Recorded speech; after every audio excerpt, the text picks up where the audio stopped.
नमस्कार दोस्तों, teaching with Shivam में आप सभी का हार्दिक स्वागत है। गवर्नमेंट एग्जाम 2025 विज्ञान और विज्ञान में टॉपिक रहेगा भाई रोग। और रोगों की बात करें जैसे हेपेटाइटिस बी है, स्वाइन फ्लू है, रुधिर कैंसर है, ल्यूकेमिया है। तो यानी कि हम बात करें जैसे 20 प्लस रोगों से संबंधित अति महत्वपूर्ण फैक्ट है। आइए जानते हैं। तो पहला रोग है भैया मलेरिया। हम बात करें अभी मलेरिया। अब मलेरिया की बात की जाए तो मलेरिया का वाहक क्या है? तो मलेरिया का वाहक है मादा एनाफिलीज। मादा एनाफिलीज। अगर आपसे कारक पूछे तो कारक हो जाएगा प्लाज्मोडियम वाइक्वेक्स। प्लाज्मोडियम वाइक्वेक्स। अगर खोजकर्ता पूछ ले भाई तो इसकी खोज किसने की थी? तो खोज की थी रोनाल्ड रॉस ने। और 1902 में चिकित्सा का नोबेल पुरस्कार भी इनको मिला था। किसको? रोनाल्ड रॉस के लिए। संक्रमण की बात करें तो ये संक्रमण प्रभावित किसको करता है? भाई मलेरिया प्रभावित किसको करता है? तो लीवर या पीलिया, जिसे स्प्लीन कहा जाता है, या लीवर, यकृत। तो इसको प्रभावित करता है कौन? मलेरिया। जैसे कपकपी के साथ क्या आता है? बुखार आता है। कपकपी के साथ बुखार, ये भी लिख लें भाई। कपकपी, कपकपी, कपकपी के साथ क्या आता है भैया? बुखार आता है। किसके? मलेरिया के अंदर। आई भी। अगला दूसरा रोग देखते हैं भाई, डेंगू। हम बात करें भाई डेंगू की। तो डेंगू की बात करें, कारक क्या है? Dengue virus. वाहक की बात करें तो एडिज एजिप्टी, यानी कि वाहक है इसका मच्छर जो है एडिज एजिप्टी, इसका क्या है? वाहक है। संक्रमण प्रभावित किसको करता है? तो जो प्लेटलेट्स में कमी, यानी कि जो प्लेटलेट्स होती हैं ब्लड के अंदर, तो वो क्या, उसमें क्या आती है? कमी आती है। यानी कि आंतरिक रक्तस्राव करता है। क्या आता है? आंतरिक रक्तस्राव करता है। प्लेट आपसे पूछ ले भाई डेंगू में क्या होता है? तो डेंगू में प्लेटलेट्स की संख्या कम हो जाती है। और एडिज एजिप्टी वाहक है इसका मच्छर भाई। कारक की बात करें तो डेंगू वायरस है भाई। आइए दो रोगों के बारे में महत्वपूर्ण फैक्ट थे। आइए तीसरा हम बात करें पीत ज्वर। अब पीत ज्वर क्या है भाई? अगर हम बात करें इसकी भी वाहक क्या है इसका, तो वाहक की बात करें तो एडिस मच्छर इसका वाहक है। एडिस मच्छर इसका क्या है? वाहक है। कारक की बात पूछी तो कारक क्या है भैया? एक्स वायरस है। कारक क्या है? X virus. संक्रमण किसको प्रभावित करता है? तो ये लीवर को प्रभावित करता है। क्या करता है? लीवर को प्रभावित करता है। इसे कहते हैं येलो फीवर। येलो फीवर ये है, आप मैप में देख पा रहे होंगे। आइए नेक्स्ट आगे देखते हैं। अगला भैया चिकनगुनिया। अब चिकनगुनिया क्या है भाई? अब चिकनगुनिया की बात करें, इसका वाहक क्या है? तो वाहक है एडिस मच्छर। वाहक है इसका एडिस मच्छर। कारक की बात पूछ रही है तो चिकनगुनिया वायरस कारक है इसका।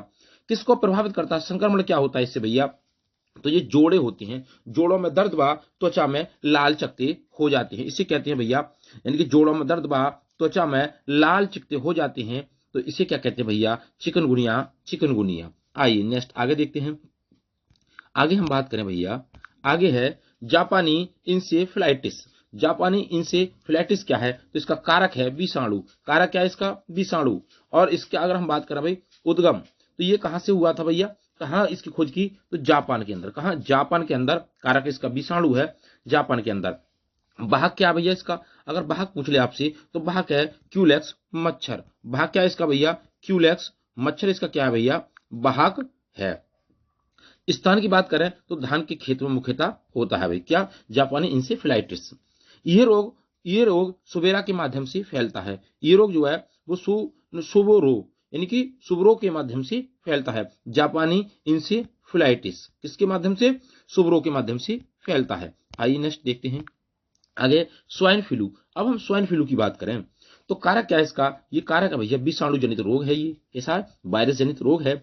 वाहक है इसका इन्फ्लुएंजा H1N1। इन्फ्लुएंजा H1N1, ये आप देख पा रहे होंगे इमेज के अंदर। H1N1 लक्षण क्या होते हैं इसमें भैया? तेज बुखार आता है, दस्त और शरीर में दर्द होता है भैया। इलाज क्या है इसका? और उल्टा मिविर। और उल्टा मिविर इसका क्या भैया? इलाज है। आइए नेक्स्ट आगे देखते हैं। Ebola virus. भाई इंपोर्टेंट है भाई। इबोला वायरस की बात की जाए तो इसका जन्म कहाँ हुआ भाई? कहाँ देखा गया ये? तो इबोला वायरस अफ्रीका में देखा गया 1976 ईस्वी में। 1976 ईस्वी में देखा गया। अब अगर हम बात करें इसकी, अफ्रीका की इबोला नदी के नाम पर इसका नामकरण हुआ था भाई। और क्या है भैया? जैसे इसमें क्या होता है, स्टेज 1 में क्या होता है? खून की उल्टी आती है। खून की उल्टी आती है। और स्टेज 2 में क्या होता है भैया? टाइफाइड आंतरिक हेमरेज होता है। अगर स्टेज 3 की बात करें, त्वचा सड़ने लगती है। त्वचा सड़ने लगती है। और फोर्थ स्टेज में आकर इसकी क्या होती है? मृत्यु हो जाती है भाई। तो ये है भाई इबोला वायरस। आइए नेक्स्ट आगे देखते हैं। आगे कह रहे हैं भैया हेपेटाइटिस बी। हेपेटाइटिस बी को ही कहते हैं भैया का पीलिया। क्या कहा जाता है इसे? पीलिया कहा जाता है। कारक क्या है इसका? तो कारक है ये वायरस जनित रोग है। कैसा है? ये वायरस जनित रोग है। कैसा है भैया? ये वायरस जनित रोग है भाई। कैसा? तो ये वायरस जनित रोग है भाई। अगर संक्रमण की बात करें तो ये किसको प्रभावित करता है? तो ये लीवर, जिगर, कलेजा को प्रभावित करता है भैया। यकृत यानी कि लीवर को प्रभावित करता है भैया। कौन भैया? Hepatitis B. अगर हम बात करें भाई लक्षण की तो सर दर्द होता है, शरीर पीला पड़ जाता है, लीवर में सूजन आ जाती है भैया।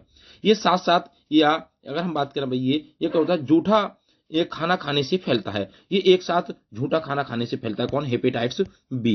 तो संक्रमण से बचना चाहिए भैया। ये होता है भाई किसको इफेक्ट कर रहा है? लीवर को प्रभावित करता है। कौन? हेपेटाइटिस बी, जिसे कहते हैं पीलिया।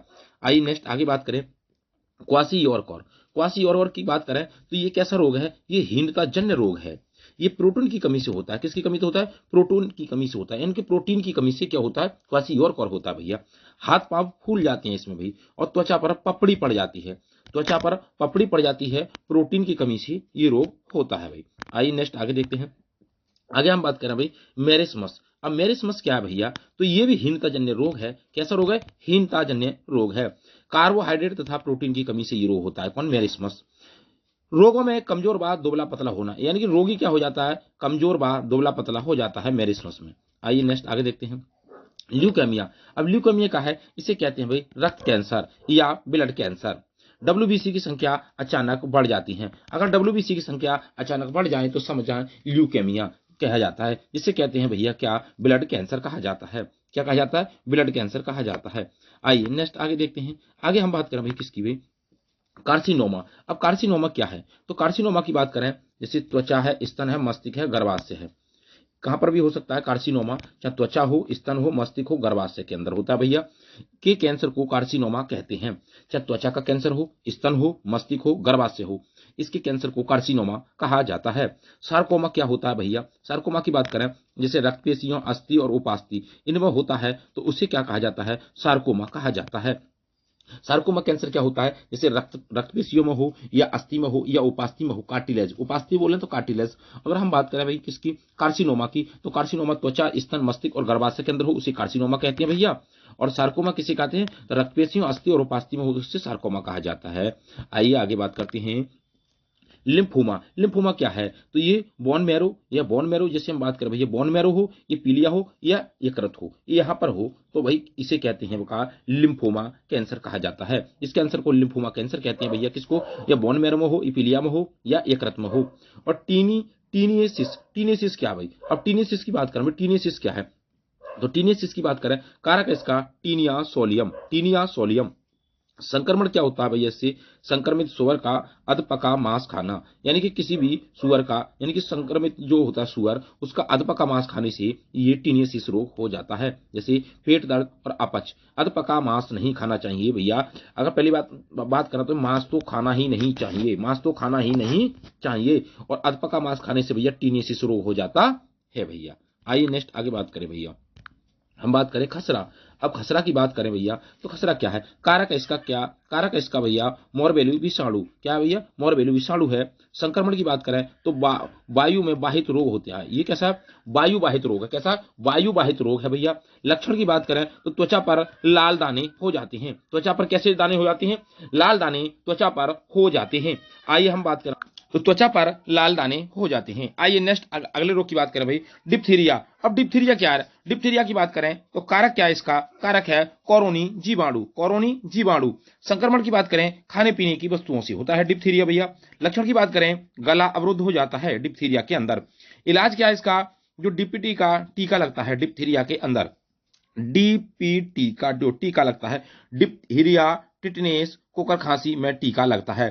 तो डीपीटी का टीका किस किस चीज में लगता है भैया? तो डिप्थीरिया में, टिटनेस में और कुकर खांसी में लगता है। आइए नेक्स्ट आगे हम बात करें भैया कुकर खांसी, या इसे कहते हैं काली खांसी, और इसी को कहते हैं भाई कुत्ता खांसी। कारक की बात करें तो भाई हम बात करें कारक क्या है इसका? वार्डेला पर्टुसिस। क्या है? वार्डेला पर्टुसिस। संक्रमण किससे होता है? ये तो हवा से फैलता है। किससे होता है? हवा से। इलाज क्या है? डीपीटी का टीका भाई। आइए नेक्स्ट आगे हम बात करते हैं भैया फाइलेरिया। अब फाइलेरिया क्या होता है? तो फाइलेरिया का जो कारक है वो होता है बुचेरिया बैंक्रोपरी। बुचेरिया बैंक्रोपरी, यानी बुचेरिया बैंक्रोपरी। और बाहक की बात करें, बाहक क्या है भैया? क्यूलेक्स मच्छर है। क्या है? क्यूलेक्स मच्छर है।